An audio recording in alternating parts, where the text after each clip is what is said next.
దుష్యంత్ కుమార్ గౌతమ్ అనే వ్యక్తి మీ భారతీయ జనతా పార్టీ ప్రధాన కార్యదర్శి జాతీయ స్థాయిలో ప్రభుత్వం వచ్చిన వెంబడే రాజ్యాంగంలో ఉన్న ప్రియాంబుల్లోనే మార్పులు చేస్తాం, రాజ్యాంగాన్ని మారుస్తామని నిన్న ఇంటర్వ్యూ ఇచ్చిండు.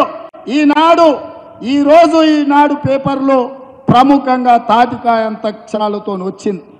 ఇన్నాళ్ళు నేను చెప్పింది, నేను చేసిన ఆరోపణను మీ బీజేపీ జాతీయ ప్రధాన కార్యదర్శి దుష్యంత్ కుమార్ గౌతమ్ స్పష్టంగా అధికారికంగా బీజేపీ అధికారంలోకి వచ్చిన వెంబడే రాజ్యాంగాన్ని మారుస్తామన్నాడు.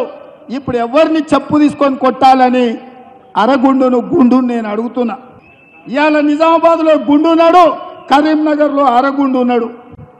ఇక అపర మేధావి కిషన్ రెడ్డి నేను అడుగుతున్నా, మీ ప్రధాన కార్యదర్శి రాజ్యాంగాన్ని మారుస్తామన్నాడు కదా, అబద్ధాలు చెప్పినందుకు మిమ్మల్ని కొట్టాలనా, రాజ్యాంగం మారుస్తా అన్నందుకు మీ ప్రధాన కార్యదర్శిని కొట్టాలనా మీరే నిర్ణయించండి. అందుకే మిత్రులారా, ముఖ్యంగా దళితులకు, గిరిజనులకు, బలహీన వర్గాలకు ఎస్సీ ఎస్టీ బీసీ రిజర్వేషన్లు రద్దు చేయడానికి కుట్ర జరుగుతుంది.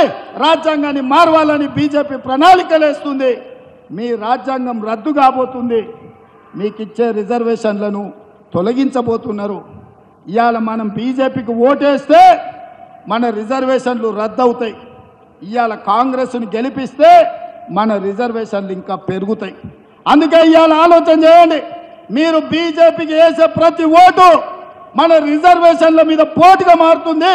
బీజేపీ మన మెడ మీద ఏలాడుతున్న కత్తి, ఆ కత్తిని తుదబొట్టించాలి అని అంటే కాంగ్రెస్ పార్టీ గెలవాలి.